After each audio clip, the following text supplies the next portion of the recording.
नूतन यात्री विश्रामगार नाम फलकरू अक्षर गायब।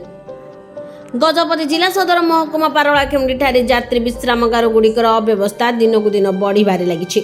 सहर रे थिबा यात्री विश्रामगार गुड़िक मध्यरु अधिकांश बुला गाई गोरु व कुकुरंक आड्डास्थली पालटिछि। आउ केउठारे मद्यप ओ असामाजिक तत्वंक घोषित बार रेस्टोरेंट पालटिछि, जहाँ फल कि बहु टंका व्यय निर्मित यात्री विश्रामगार गुड़िक असुरक्षित हेबा सह सौंदर्य हराउछि।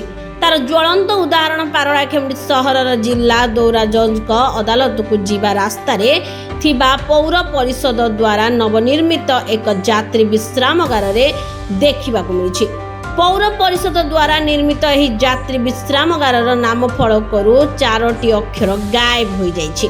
विश्रामगार उपर भाग रे लेखा जाइथिबा पारलाखेमुंडी पौर परिषद मध्यरु र ख मु एकार ओ र अक्षर देखिबाकु मिलुनी, जहाँ फल कि नाम फलकटी विकृत देखा जाउछि।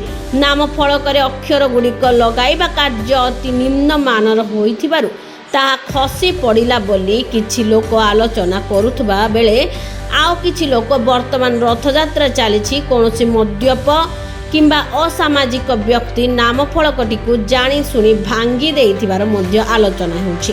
तेबे केउ कारणरू अक्षर गुड़िक गायब होइछि ताहा तदंत कले ही तार प्रकृत कारण जଣା पड़िबो। ब्यूरो रिपोर्ट, लक्ष्य मीडिया।